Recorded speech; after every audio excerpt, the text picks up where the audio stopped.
웅상에 특히 지형을 보면 남북으로 가려진 이 노선밖에 없습니다. 그렇죠. 도시가 이제 일어나돼 있는 상태죠. 사동 팔달의 개방형 도시를 만들기 위해서는 도로망 확충을 위한 SOC가 굉장히 필요하다. 다행스럽게 이제 서양산에서 동양산, 서승산을 관통하는 1028 도로의 사업이 시작됐습니다. 근데 그 사업이 끝난다 하면 T자 행위밖에 안 되는 거죠. 그렇죠. 그래서 새로 다시 쭉 장안으로 쭉 동해안으로 뻗어나갑니다. 웅상을 십자형 이 도시를 만들겠다. 그렇게 함으로써 서양산 그리고 동해안과 벨트를 엮어서 웅상에서 뻗어나간 도시, 서로 유기적인 협력을 하는 그런 관계를 통해서 웅상을 발전을 올리겠다는 취지로 1028 도로를 연장하는 계획을 발표했죠. 니 아직도 모르나? 부산, 경남, 휴대폰, 인터넷 치대 지원, 통신생활 아이가 1522-1784 바로 전해봐라. 통신의 모든 것, 슬기로운 통신생활.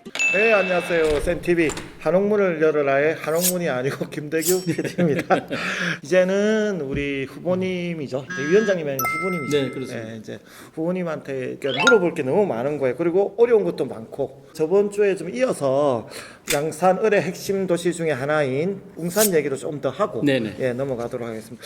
얼마 전에 우리 정책자문단 발족을 하셨죠. 네네네. 예, 어떤 분들이 좀 구성이 되셨습니까? 이제 사실은 이제 지방의 선거가 아니고 국회의원 총선을 이제 준비하다 보니 어떤 디테일한 부분에 대한 또 필요성도 느껴지고 또 시민들이 요구하는 유저들이 욕구도 좀 많이 한층 퀄리티가 높아짐에 따라서 실질적으로 이제 후보와 기획실에서 하던 업무 체계를 퀄리티를 높이자 하는 그 질적인 양적인 어떤 그런 자문단을 좀 구성을 했습니다. 그래서 한 9개 분야를 했는데요. 특히는 교육 분야, 도시계획 분야, 보육, 사회복지, 체육, 문화까지 해서 9개 분야에 부산 경남에서 이제 이 분야에 권위 있는 주로 이제 대학 교수님들을 그렇죠. 모시고 정책 발표를 이제 지난주부터 제가 이제 그렇죠. 언론을 통해서 해나가고 있는데요. 그런 부분들을 이제 그 자문단에 전문성을 좀 붙여서 이렇게 지금 발표를 하고 있습니다. 한 지역구 양산 을의 선거가 아니라 이게 경남 전체를 이렇게 보는 듯한. 근데 사실은 국회의원 선거는 그렇게 해야 됩니다. 네. 이게 조그만 뭐 기초의원이나 기초지자체장을 뽑는 게 아니기 때문에. 제가 지방의원을 했지만 지방의원 네. 선거는 자기 그죠. 지역의 동네에 이제 사소한 또 일들 또 미래를 지향하는 그런 부분들에서는 캐파가 좀 다소 조금 작다 보니 시와 이 위기적인 협조를 통해서 해결할 수가 있지만 대한민국 정치, 국회 정치를 하고자 하는 사람들은 충분한 비전과 전략을 제시를 해야 된다고 봅니다. 그렇죠. 구체적으로 이렇게 정책 자문단을 위촉하는 지역구는 사실 별로 없어요. 네네. 그때 하실 때가 거의 처음인 것 같아요. 그렇죠. 부산 경남은 저도 그죠? 그렇게 알고 있습니다. 네, 그래서 깜짝 놀랐어요. 여러 가지 이야기를 하다가 웅산 센터폴 시티, 스리웨이를 이야기를 쭉 네네. 하다가 그 중에 하나를 좀 중요한 게 있어서 이 시간에 그래서 중점적으로 이야기하고자 하나 뺀 게 있어요. 사실은 이제 그때 좀 보안을 유지를 하기 그쵸, 위해서 그쵸. 하나를 뺐었는데요. 그 스리웨이 중에 일단 1번이 지방도 1028 예. 웅산 장안 연장 구간이죠. 구축. 웅상에 특히 지형을 보면 남북으로 가려진 이 노선밖에 없습니다. 그쵸. 도시가 이제 일어나돼 있는 상태죠. 사동 팔달의 개방형 도시를 만들기 위해서는 도로망 확충을 위한 SOC가 굉장히 필요하다. 다행스럽게 이제 서양산에서 동양산, 서승산을 관통하는 1028 도로의 사업이 시작됐습니다.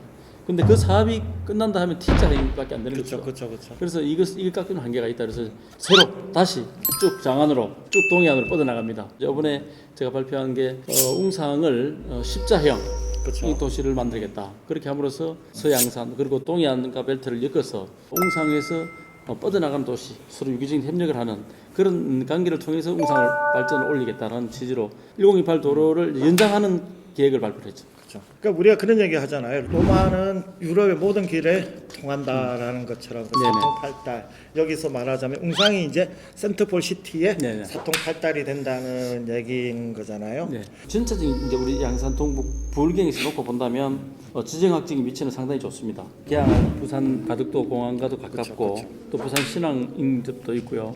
경부고속도로 그다음에 구마고속도로 등을 통한 수도권으로 접근성 이런 것도 아주 좋은데요. 근데 지역적인 세분을 따져 본다면 서양산은 그런 조건들을 충분히 갖고 있지만 동양산은 지형적인 한계 때문에 막혀 있다. 그래서 이거를 숨통을 트는 것이 우리 양산 미래나 또 전체적인 균형 발전을 위해서 꼭 필요하다. 이게 어떻게 하면 좀 도시를 좀 개조를 시키냐 이런 고민을 하다가 1028의 한옥문 도로라고 하지 않습니까? 그렇죠. 어차피 제가 시작한 도로가 이제 동창역이 막힌 도시를 뚫자. 그것이 결국 지도를 놓고 보니 장완 IC를 연결하면 서북권과 동부권을 양 트랩으로 가지 않습니까?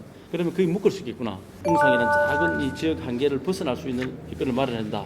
그런 취지에서 이제 이 도로를 연장선을 만들어야 되겠다 해서 이제 공약으로 넣은 거죠. 그럼 뭐 누구나 다들 궁금해하시는 것 중에 하나가 이제 고속철도란 말이에요. 이제 세 번째 그 3웨이 중에 네. 이제 KTX 부산 양산 동부 역사 건립 추진에 관련된 부분인데, 야, 이 부분이 어마어마하죠.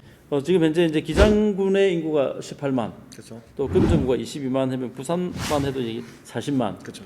그다음 양산 인구가 36만 하면 76만 섹타에 충분히 이 사업성을 끌 만한 동력은 된다. 부산역에서 밀양역까지의 사이에 KTX역이 두 군데 정차역이 있지 않습니까?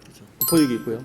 이번에 이제 정차를 제가 물금역이 있듯이 이것만 봐도 부산 동부권도 충분히 이 인프라를 끌어와야 된다라고 생각을 하고요. 수요는 충분할 것이다. 이렇게 예측을 한 것이 얼마 전에 이제 물금역 KTX 정차를 했는데 일 이용객이 1,000명을 넘어서고 있거든요. 그래서 KTX 부산 양산 동부역이 얼마만큼의 위치적으로 얼마만큼 수요가 있을까 했는데 저 이거 보고 깜짝 놀랐어요. 야, 양산 36만, 기장 18만. 제가 사는 데가 금정이거든요. 그렇습니까? 예, 제가 우리 스튜디오가 금정이 있잖아요. 그렇죠, 이제 맞습니다. 그래서 제가 부산 금정구에 사는데도 사실 부산역까지 가려면 한참 걸려요. 그렇죠. 한참 걸리는데 노포나 이쪽으로 가려면은 한 10분, 15분이면 그렇죠. 된단 말이에요. 야, 그러니까 너무 좋은 거예요. 이 아울러서 또 해야 할 일이 또 있는데요. 이제 이 동부역사 추진과 아울러서 그동안 이제 그 부산에서 추진 요구하고 있고 양산 동부권에서 요구하고 있는 상수원 보호구역 해제. 그렇죠. 이걸 묶어야 몇십 년 동안 짓눌려 왔던 재산권 보호, 그다음 개발에 대한 어떤 좀 데미지 이런 것들을 같이 묶으면 동부권이 훨씬 더 발전할 수 있는 계기를 마련한다. 그래서 이런 인프라를 중심으로 해서 그런 동력을 끌어들이자는 취지도 있습니다. 부부님이 워딩에 대한 그 창작을 참 잘하신다라고 생각을 했는데 3웨이에 또 하나 합쳐서 프라이드 네. 부산이라는 게 네. 있어요. 그 중에 이제 하나가 이제 파크 골프장 신규 조성이랑